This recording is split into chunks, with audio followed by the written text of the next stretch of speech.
मोदी को हराने के लिए मैदान में उतरे 26 विरोधी। क्या इस बार चुनाव में विपक्ष की दाल गलेगी या फिर जनता जनार्दन देगी मोदी का साथ? मोदी हो या विरोधी, सुनिए सीधे जनता की आवाज। एक प्रकार का मजाक लगता है सुन करके कि 26 पार्टियां मिल करके भी बीजेपी को अभी हराने की क्षमता इनमें नहीं है। 20 साल के दरमियान 25 साल के दरमियान देश को ऐसा प्रधानमंत्री नहीं मिला। प्रधानमंत्री जी ने ऐसा कार्य कर दिया है कि उनको हराना किसी के बस की बात नहीं है। लोगों के पास कोई प्रधानमंत्री का चेहरा नहीं है, पहली बात तो ये है।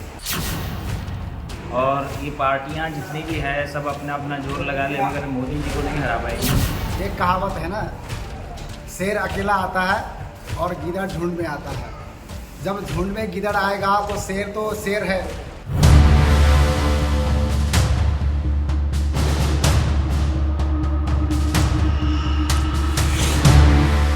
मोदी को सत्ता से हटाने के लिए विपक्ष इस बार जोर शोर से तैयारियों में लगा है। वो किसी भी कीमत पर मोदी को लगातार तीसरी बार सत्ता में नहीं आने देना चाहता। यही वजह भी है कि इस बार 26 विपक्षी पार्टियों ने जबरदस्त गोलबंदी की है। तो वहीं दूसरी तरफ पीएम मोदी के नेतृत्व में बीजेपी ने भी चुनाव जीतने के लिए पूरी ताकत झोंक दी। लेकिन सबसे बड़ा सवाल ये है कि आने वाले लोकसभा चुनाव में जनता किसका साथ देगी? पिछले 10 सालों से देश को विकास के रास्ते पर ले जाने के लिए पसीना बहा रहे पीएम मोदी का या फिर मोदी विरोध में एकजुट हुए सपा, कांग्रेस, आम आदमी पार्टी, जदयू, आरजेडी, टीएमसी जैसी 26 विपक्षी पार्टियों का? इस सवाल का जवाब तलाशने के लिए जब हम पीएम मोदी के संसदीय क्षेत्र वाराणसी में पहुंचे तो सुनिए काशी की जनता ने इस मुद्दे पर क्या कहा।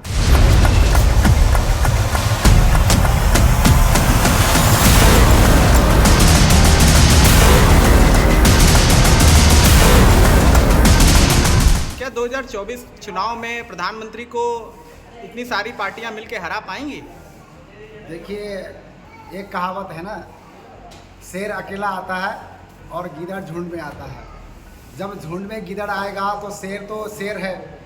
जो शेर को कितने भी गिदड़ आएंगे वो हरा नहीं पाएगा। मोदी जी का जो काम है, कार्यशैली है, वो किसी पार्टी के नेता में नहीं है। जैसे राहुल गांधी जी बोलते हैं कि वो प्रधानमंत्री बनेंगे, वो ऐसा सोचते हैं। वो इंसान तो अच्छे हैं पर देश के लिए जो लीडरशिप करने का जो क्षमता है उनके अंदर नहीं है। उनके अंदर जो लीडरशिप करने का क्षमता अगर होता तो इससे पहले वो प्रधानमंत्री बने होते। जैसे इससे पहले मनमोहन सिंह बने रहे प्रधानमंत्री जी। प्रधानमंत्री तो बने पर एक डमी, जो एक पुतला के रूप में, जैसे ऐसे लगता था कि प्रधानमंत्री ने एक पुतला को बिठाया गया है। ऐसा फील जो है जनता ने महसूस किया उस समय। अभी का समय जो प्रधानमंत्री हैं एकदम शेर जैसे दहाड़ने वाले हैं। जैसे बाहरी रूप से कोई भी जो आक्रमण होता है या कोई भी हमारे देश में प्रवेश करता है तो उसको इंटरनेशनल लेवल पे जो भारत का लेवल जो ऊंचा किया है, जो भारत सरकार जो अभी इस समय वर्तमान सरकार मोदी सरकार है उन्होंने किया है। तो हमको लगता है कि अब आगे के डेट में भी अगर प्रधानमंत्री फिर दोबारा बनेंगे तो देश को जो है समृद्धिशाली होगा और एक विशेष करके तो हिंदुत्व के लिए और ज़्यादा ही होगा। हमारा धर्म और संस्कृति बचा रहेगा तभी हम बचेंगे, हमारा देश बचा रहेगा। हम तो यही कहेंगे कि मोदी सरकार को हराना मुश्किल है और मोदी सरकार आना चाहिए। हर हर महादेव। 24 का चुनाव आ रहा है, क्या 26 पार्टियां मिलकर प्रधानमंत्री को हरा पाएंगी? देखिए, पिछले जो 10 साल में मोदी सरकार ने जो भी काम किए हैं उसको देखते हुए तो कदापि नहीं लगता है कि ये 24 पार्टियां मिलके जो मोदी जी को हरा पाएंगे। मुझे तो विश्वास है कि अगले बार भी मोदी जी ही बनाएंगे अपना सरकार। क्या 26 पार्टियां मिलकर प्रधानमंत्री को हरा पाएंगी 2024 चुनाव में? सवाल ही नहीं उठता है। आज देश को सशक्त करने में, देश को एक विश्व स्तर पर नई पहचान दिलाने में जो प्रधानमंत्री माननीय मोदी जी ने जो कार्य किया है, आज अगर आप देखा जाए तो पिछले 20 साल के दरमियान 25 साल के दरमियान देश को ऐसा प्रधानमंत्री नहीं मिला। और हम सभी जनमानस, हम लोग सभी बीजेपी के सपोर्ट में हैं और बढ़ चढ़ के बीजेपी को मतदान करेंगे। आचार्य जी, क्या 26 पार्टियां मिलकर 2024 लोकसभा चुनाव में प्रधानमंत्री को हरा पाएंगी? बहुत असंभव वाली बात है। अगर ये कोई करता है तो ये एक प्रकार का मजाक लगता है सुन करके कि 26 पार्टियां मिल करके भी बीजेपी को अभी हराने की क्षमता इनमें नहीं है। क्योंकि बीजेपी ने अभी तक इतना कार्य कर दिया है देश में और अच्छे अच्छे योजनाओं को ला रही है। और जिस प्रकार ये हिंदुत्व के एजेंडे को लेकर के भाजपा चल रही है, इसको देख करके नहीं लगता है कि ये 26 पार्टियां मिल करके बीजेपी को हरा पाएगी।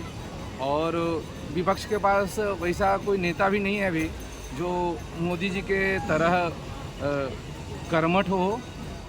देश में लोकसभा चुनाव है और तमाम पार्टियां आपस में गठबंधन कर रही हैं और एक और भाजपा एनडीए है, तो आप इसको कैसे देखते हैं? क्या प्रधानमंत्री को हरा पाएंगी इतनी सारी पार्टियां मिलके? प्रधानमंत्री जी ने ऐसा कार्य कर दिया है कि उनको हराना किसी के बस की बात नहीं है।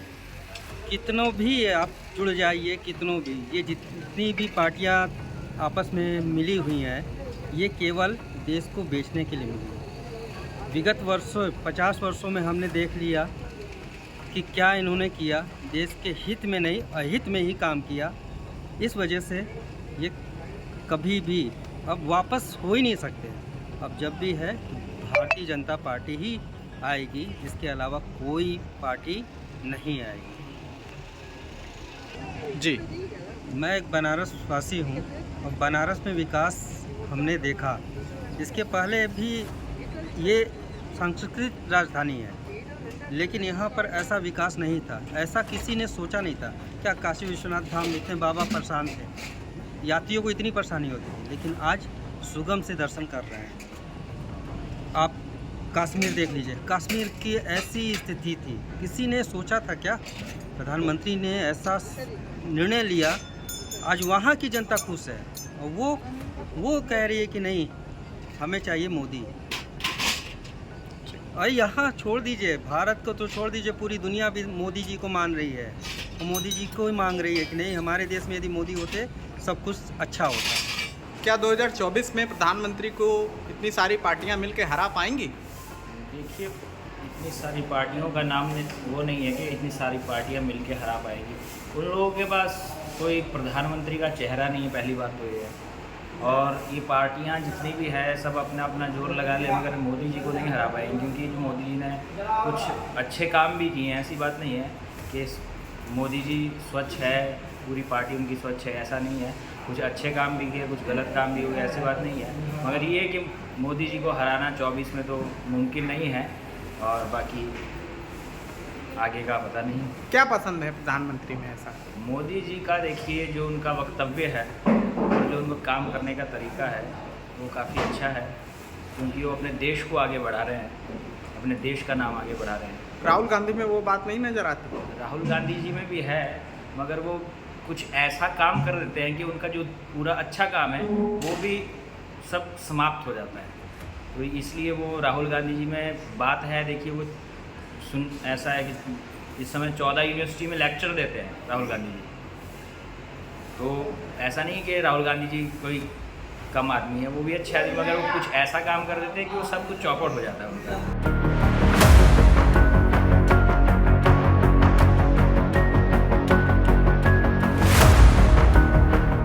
बाबा विश्वनाथ की नगरी काशी से पीएम मोदी साल 2014 से ही सांसद हैं और इन 9 सालों में पीएम मोदी ने देश के साथ साथ अपने संसदीय क्षेत्र काशी में भी विकास से जुड़े कई अहम काम करवाए हैं। फिर वो चाहे बाबा विश्वनाथ धाम का भव्य कॉरिडोर हो, या फिर चमकते रेलवे स्टेशन हो, या फिर गंगा में चलता भव्य क्रूज हो। धर्मनगरी काशी में पर्यटक तो पहले से ही आते थे, लेकिन मोदी सरकार के विकास से जुड़े कार्यों की वजह से पर्यटकों में काफी इजाफा देखने को मिला है। यही वजह है कि काशी की जनता को सबसे ज्यादा भरोसा अपने सांसद नरेंद्र मोदी पर है, 26 दलों की विपक्षी एकता पर नहीं। वैसे देश की जनता क्या पीएम मोदी को तीसरी बार सत्ता सौंपेगी या फिर विपक्षी एकता मारेगी बाजी? अपनी राय हमें कमेंट कर जरूर बताएं। वाराणसी से एनएमएफ न्यूज के लिए शिवम गुप्ता की रिपोर्ट।